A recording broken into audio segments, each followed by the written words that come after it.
Well, the pack mystery continues. We've got more tradable packs leaked again today that we've not seen yet. We'll go and talk about that again. It's Immortals Team 2 day, if anybody cares. The full stats are leaked, which is something. And we also have a couple more SBC leaks, one of them being an Evolution SBC once again, that maybe is interesting, and also an On This Day Icon SBC that looks pretty damn good, actually. If you guys would like to buy coins, you can go to MMOXP.com.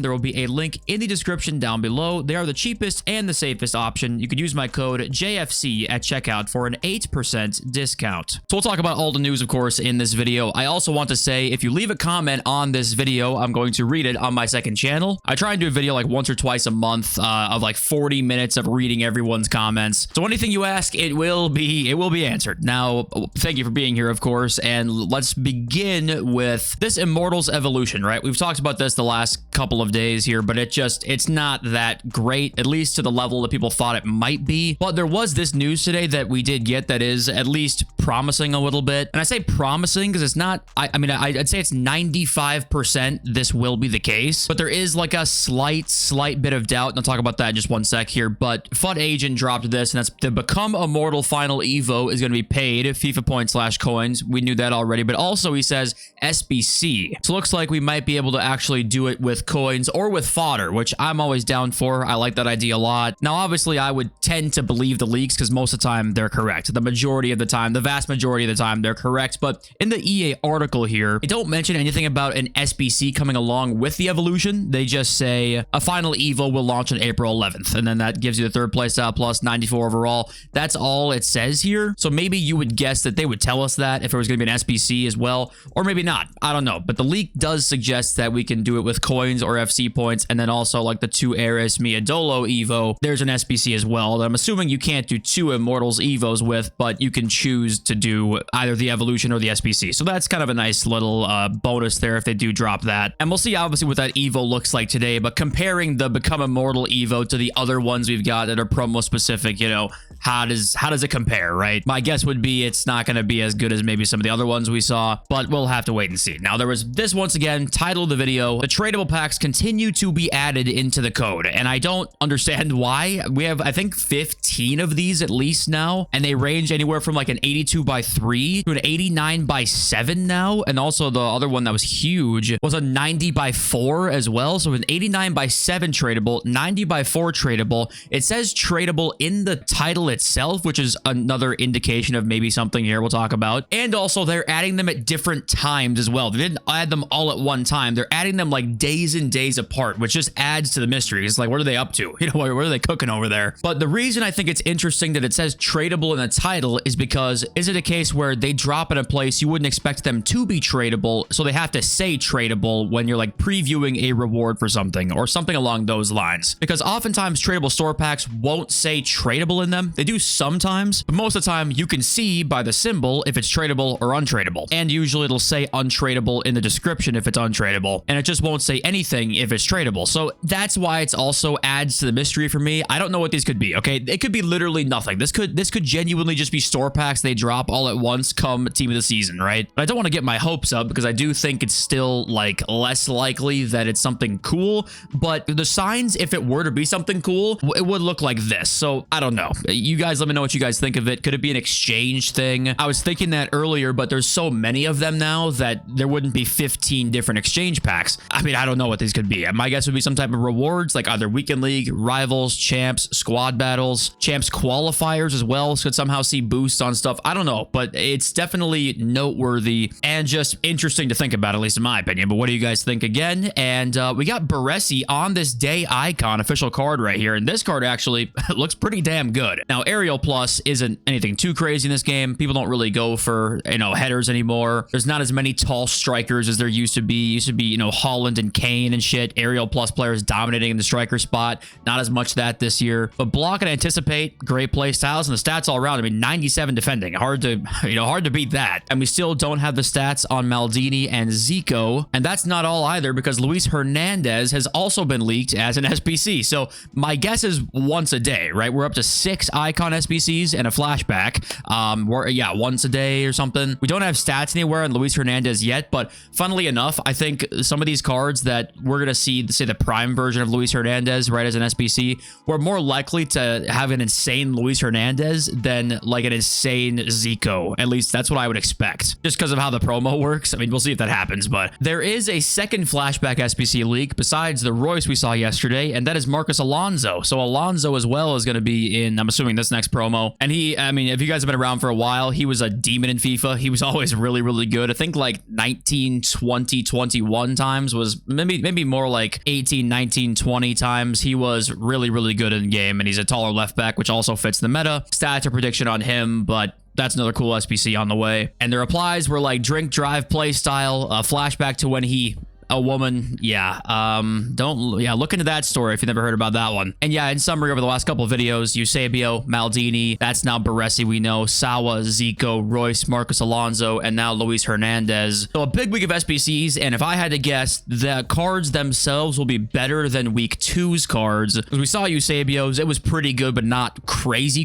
Sawa's was very, very good. But just as we get closer to team of the season, you know what EA want to do. They're going to make them good, and they want you to have nothing in your club become a week or so from today, if that is actually when TOTS begins, because that's still kind of up in the air right now. But okay, let's go into the full stats of the official stats of the full team here. We saw these top 3 yesterday, but Buffon, I mean, he looks incredible. 98 diving, 97 reflexes on Buffon. I mean, that's one of the best keepers you're gonna see all year until like maybe get 3 playstyle pluses if that ends up happening. We have the prime Maldini stats, so the baby one you'd expect to be a little bit worse than this version right there. Jockey to anticipate on Maldini. Kelly Smith has quick step and low driven. Jairzinho as well. There is no baby Jairzinho version, so could that point towards something? Maybe. Abeli looks very, very good. Incisive, intercept, and tiki-taka. 3 great play styles. Del Piero looks pretty good. Let's get to the real meat and potatoes of this promo, because right down here is where you're going to pack. You're going to see DeMarcus Beasley with that giant throw-in. You know you're seeing that guy in every weekend league pick, every rivals reward. That's who you're seeing. Look at this right mid Zambrata, by the way. That card actually looks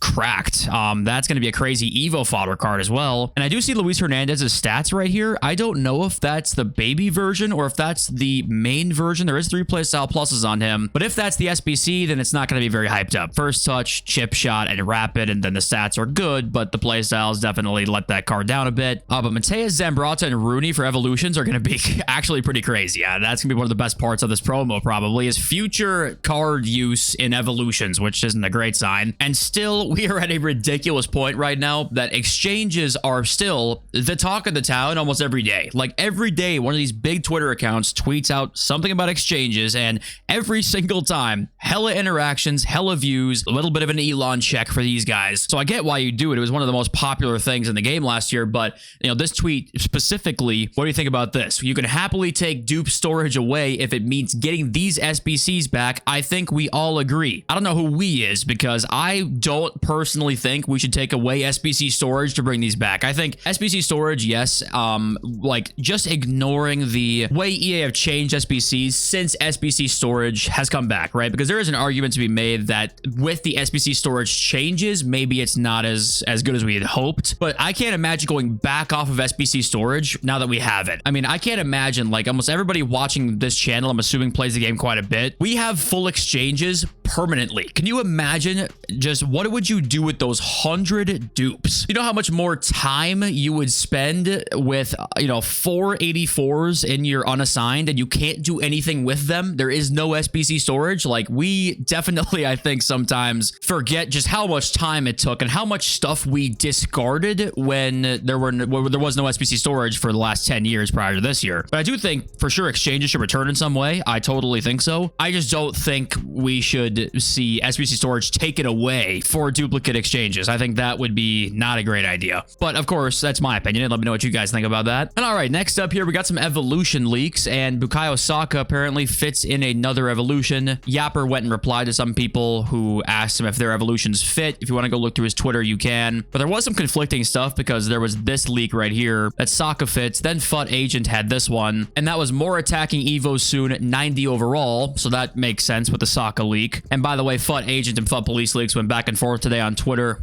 I mean, it's a dog-eat-dog world out there, I guess. And then there was this leak that Cruyff can be used in an upcoming evolution, pace shooting and physical upgrade. And he does say the evolution leaked yesterday. That was the defender one that Koundé fit in. It should come during the weekend, apparently. But the reason it was a bit conflicting was because Cruyff can be used in this, but he does say up here that many of the EVOs are position restricted, yet we know Saka can fit and we know Cruyff can fit, and there are two different positions there. Or would it be two different EVOs maybe? But what would make this easier is if they just fucking told us what it was instead of hiding this shit so they can probably sell it in the back end. You know, that would help things, but that can't happen. Somebody replied to this Cruyff tweet here and said 99 dribbling players fit. FUT Police League says no. FUT Agent then replies and says 99 dribbling players will fit a future EVO, but is not the EVO you were talking about. So that's pretty cool though, that yeah, all those 99 dribbling players we got, I think it was a couple months back or so. I think it was during, we had grassroots grades, that's when it was.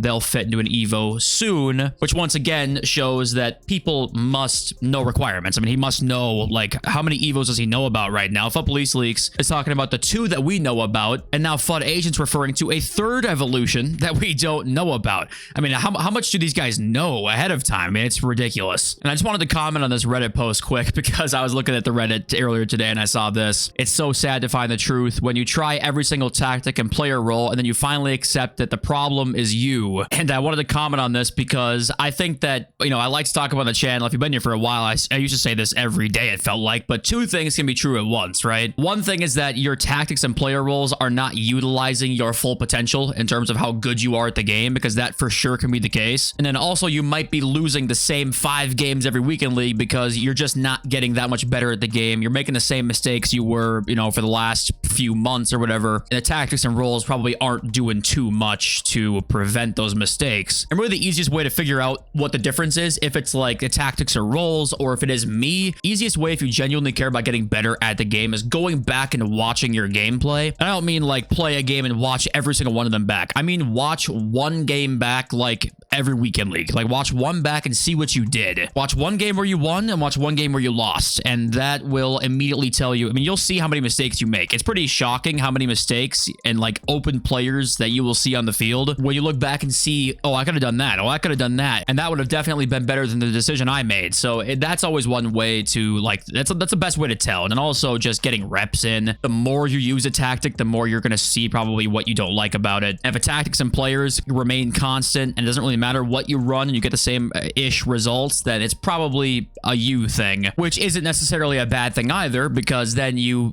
know you probably have tactics that work and then you can just work on your own gameplay. But hey, if you guys bought fodder when we talked about it, like the really high rated stuff, it's gone way up recently because of all these SBC leaks, and obviously TOTS is on the way soon. That just drives up artificial hype and stuff. But if you went and bought out like some of these 91 pluses, I mean, we talked about, for example, the 92s. I think it was maybe this last Saturday or this last Friday or one of those days, or maybe like last weekend, early last week. We talked about buying 92s, 91s, 93s. I went out and bought some Shaw, Renard. I went and bought like 4 of each on my PS account, and I went and bought some McCabe's as well, and they are up massive, by the way. McCabe was like 40,000 when I bought her, I want to say. When did I buy her? I didn't even buy her at the lowest point. 37K last Thursday. I think I bought her on Friday at 41,000, and then she's up now at 60. So fodder investing is like one of the ways to make coins nowadays, because obviously the market just crashes and shit. You can't make coins in the market. I just don't prefer to do it that way. I don't study the market like I really used to. I don't think it's probably that worth it to do it anymore, unless you're a god trader. But 89 team of the weeks, they will not be this cheap forever. That's a must buy. We talked about that yesterday. And if you missed the boat on fodder, I would just wait at this point. I think there's a chance this stuff does rise. There's a chance like 89s rise up maybe to 17, and the 90s rise up to like 27 or 28. These are the two ratings I would buy, because there's a pretty big gap here, right? 91s and 90s, pretty big gap between these two, especially with Mostovoy and Aljaber both being in packs right now. They're kind of deflated because of that. But I think 89s and 90s are going to be the ones to buy. And then team of the season, once that gets closer, and maybe I think what will probably happen here is these two will rise up over the course of this next week, if I had to guess, and then these two will slowly start to drop as we get closer to team of the season. And then there's going to be a really good buy time in maybe a week from now, actually, at like 91 pluses. That's going to be my guess. If you're on a smaller budget, you can go 85s too. I mean, all of these guys are so cheap. The cheapest have been pretty much all year since like the first week of the game. 84s, 85s, 86s are borderline minimum. They might just take a while to go up, and the problem profit margins aren't maybe quite as heavy. And I was just really reading through this right now, and I just saw this comment. Paulo, I got in the video. And that's all he says. Well put, Paulo. Congratulations. Glad you got in. But yes, let's read your comments now. We've got David Watson, who says they can make squads and player roles the least restricted as they can, but if the pros tell people to use a certain tactic or players, the restrictions are redundant because now people don't play for fun. They copy who and what the best is. They don't just play to have fun. It's like a bunch of robots. Every game I play now, it's kind of boring. And I bring this up because obviously this is not a new sentiment, but what do you guys think is the reason for that? It's not even just in FIFA, right? It's in almost every game you play, the uber competitiveness now. Is that just the nature of like the change in gaming being basically just as big as it's ever been, right? Is that just games being more popular than ever equals this is sort of a natural side effect of that where everyone's trying to be competitive and get better and just use the best shit basically? Or what do you guys think is the reason for that? Because I don't even know if I fully buy that myself and it's just because it's more popular. I don't really know what the full reason is behind everybody just going extremely hard at every game they play. I mean, I have fun doing that myself, so if it's for fun, then it makes a lot of sense. But I think most people, or some people I should say, don't do that just to have fun. They actually have less fun and they say the game stresses them out. So I don't know. I just was curious to hear what you guys have to say about that. Cyrus Wong says all this gimmick with playstyles and FCIQ is only to drive a higher demand for meta cards. And really, what unfortunately this has done with a lot of this new FCIQ stuff, I mean, the role stuff really did change a lot of stuff to me. Say, for example, they make a bronze to like 92 rated card evolution that ends up being really good or something like that. Say it's a center mid, and they don't give them center mid box to box plus plus, and all you run is a 4-4-2 with 2 box to box center mids. It's like, oops, I mean, I can't use that guy. So it makes the job so much harder on EA because you're never going to satisfy everybody as is, but especially when you add more shit like this that you have to give certain players to make them better, you're not going to satisfy even more people now because there's always going to be like something a card's missing, or it's hard to get a lot of new players in your squad. It's easier now, like now that we're later on in the year, but for the first 3 months, your amount of players you can use in a said role is not many because it's just so much harder now. So EA make the job harder on themselves already than it needs to be, if that makes any sense. And I mean, I agree with you that the top part is like FCIQ and stuff is only added because they need to add more things onto cards that make you more inclined to go to the store. So, you know, a gold Vinny at the start of this year only had 1 roll plus, and then they can give a +1 statted inform Vinny, but give them another couple rolls and then it's actually better and maybe make you spend more money, or be more inclined to spend money, I should say, and be more inclined to get that better card. It's just they add more shit like that onto every single, you know, piece of the game. And Sig Messi, am I the only one that's missing icon swaps? I think personally it was the most fun way of grinding in FIFA ever. And you're not the only one. I think we could see icon swaps and a season. You know, I don't see why not. That's just a lot of rewards for us. Even though you're grinding the game, putting in a lot of time, you know, they're different systems, right? Different XP and then swap token system. So you have to do double the grinding. You know, you probably can't earn them both together. Apart from like the daily and weekly XP you get, you probably can't earn them together. So it's still like double the grinding if they wanted to add them back, but that's a lot of free rewards for players who put in a lot of time, which you should be getting a lot of good stuff. You put in a lot of time, but in EA's eyes, that's not good enough. You got to spend that hard-earned cash. But okay, yeah, I'm going to read every single comment from this video on my second channel. Thank you all for being here. I love you all. Peace.